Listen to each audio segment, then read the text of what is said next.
there's a lot of people that are trying to get into this type of industry. What is the advice that you would give to up and coming people that are trying to get into this space, whether it be journalism, whether it's start their own YouTube channel and have it grow to the extent that yours has?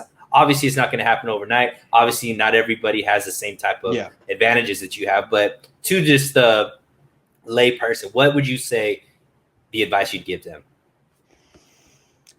Yeah. I know I tell people a lot, start a YouTube channel. I believe that. But at the same time, it's not that simple. Like, I do have the advantage of having a credential. So when I talk about the Niners, like when I do my training camp reports the next couple of weeks, it's going to be pretty powerful because I'm there watching. And there's a certain level of authority that I have when I talk that other people that don't have credentials can't necessarily match. So when you're coming up and like you want that. You want to try to write for a newspaper and like what Jackhammer just got, this gig with the PD. That credential is invaluable. It's worth $1 million. It's great for him. It's great. So you want to try to do those things. If you're like in college, you might want to work for the newspaper and do stuff like that. But getting a job at a newspaper, it's just the beginning. It's not really going to provide you a life where you're in control of anything. You want to be in control. This is why I always use like the music metaphor. It's like getting the record label deal isn't as great as it seems, as we all know from the rappers that explain. It's not that great. You don't keep much. You don't keep any of the profits. They give you this salary, and you're supposed to be grateful.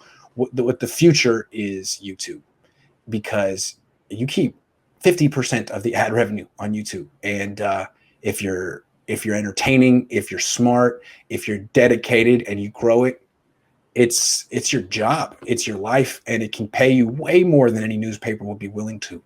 So think about it in that terms. Like I think a lot of people in the industry right now still don't get it.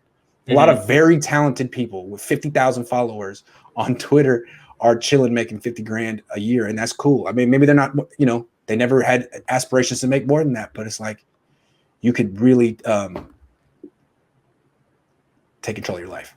Yeah. And I think another thing is maybe you could give, because, you're talking about your first Periscopes, which would be kind of like YouTube lives right now. You were having 150 people, 200 people watch.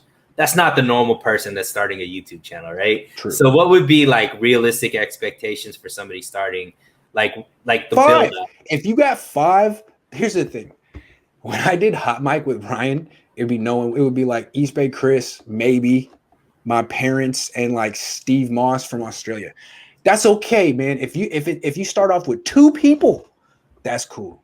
What you want to do, what I learned is you want to interact with them, because then they'll tell 2 people and you'll grow slowly.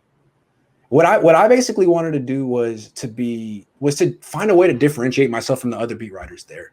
So none of the other beat writers were doing Periscope after practices. I had a captive audience. Anyone that wanted to watch, now there's probably going to be 7 post-practices reports. But back then it was just me.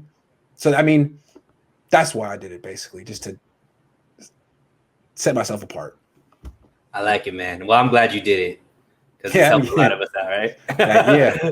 But no, the other thing about it too is like the pandemic, Zoom, all this stuff. Like when I first started doing the podcast with my dad, I would I'll go to his house, sit in the same room next to him. Isn't that ridiculous? Isn't that quaint? Now, like there's all like this Zoom and StreamYard, and everyone knows about that stuff. I wouldn't even know. A lot of things had to fall into place. I don't know if any of us would be in this position right now if it wasn't for the pandemic, which is wild to think about. Right. So life is crazy, man. I think it's another thing is you never know when the door is going to open or what door it's going to be or how long it's going to take. You just kind of got to be ready. I was 32 and it involved a pandemic and YouTube. It was very weird, but I managed to seize my opportunity. Just don't give up. Right.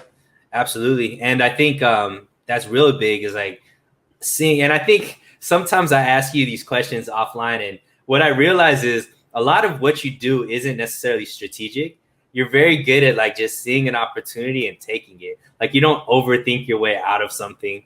Like I remember going over YouTube analytics with you and like talking about what shows, and you're like, I don't even pay attention, man. I just put out content every single day. And I'm like, it's so simple, right? Let the numbers do what they're going to do. Let me just focus on being consistent with putting out content. And I think that's one thing that I've seen why you're so successful. You don't overthink too much. And that's funny because you talked about how you come from a really analytical background and everything. But I don't know, for me, I could be wrong, but it seems like you don't kind of overthink things too much. You kind of just go. Well, one of the things I realize is if I'm going to do like a 24-hour 49ers news channel, it can't just be me repeating myself. That's boring.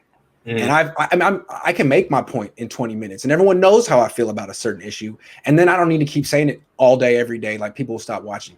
What's interesting is to bring on people that have their own perspectives and to listen and to have a discussion. That's where I've had success.